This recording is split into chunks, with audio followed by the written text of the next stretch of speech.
Selanjutnya ada investasi jangka panjang. Nah, berinvestasi untuk jangka panjang dapat membantu mengurangi dampak fluktuasi pasar jangka pendek.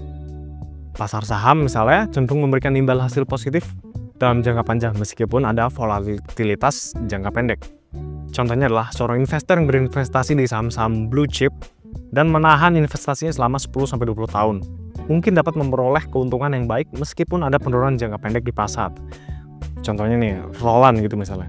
Roland berinvestasi di BCA gitu contohnya ya. Di tahun 2010 harga per lotnya misalnya 3.000. Tapi kalau dijual di 2020 itu udah misalnya 15.000. Nah itu kan jangka panjang.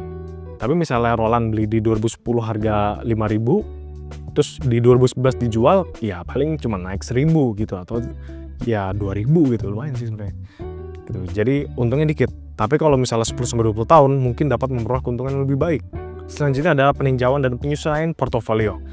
Nah, secara berkala meninjau dan menyesuaikan portofolio investasi sangat penting untuk memastikan bahwa alokasi aset masih sesuai dengan tujuan dan toleransi risiko yang berubah dari waktu ke waktu. Contohnya adalah seorang investor mungkin mengurangi alokasi saham dan meningkatkan alokasi obligasi seiring mendekati usia pensiun untuk mengurangi resikonya nih. Selanjutnya ada dollar cost averaging. Ya, dollar cost averaging adalah strategi di mana investor secara rutin menginvestasikan jumlah uang yang sama ke dalam instrumen investasi terlepas dari kondisi pasar.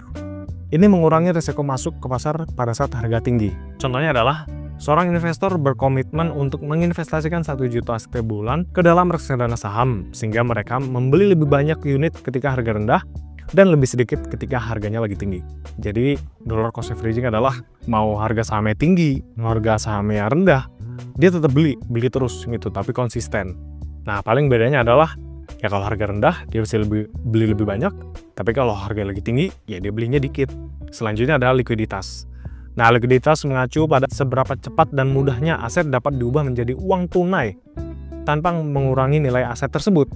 Investor harus mempertimbangkan likuiditas aset untuk mengelola risiko finansial. Nah, ini contohnya adalah investasi dalam deposito berjangka mungkin kurang liquid dibandingkan dengan saham karena investor harus menunggu jatuh tempo atau membayar penalti jika ingin mencairkan lebih awal. Jadi likuiditas itu adalah seberapa cepat aset kita bisa menjadi uang gitu. Contohnya tadi misalnya ada emas, ada rumah gitu ya. Contohnya ada 2 dulu nih. Kalau emas kita bisa langsung jual cepat ke toko gitu ya, terus kita dapat uang. Nah kalau rumah itu kan kita nggak bisa semata-mata kita foto terus jual langsung laku, ya kan bisa lebih lama lagi. Nah itu kurang begitu liquid. Selanjutnya ada manajemen risiko inflasi. Nah risiko inflasi adalah risiko bahwa daya beli uang yang diinvestasikan akan turun karena kenaikan harga barang dan jasa. Beberapa produk investasi memberikan perlindungan terhadap inflasi. Nah, contohnya adalah saham dan properti sering dianggap sebagai investasi yang baik untuk mengimbangi inflasi karena nilainya cenderung naik seiring dengan meningkatnya harga barang dan jasa.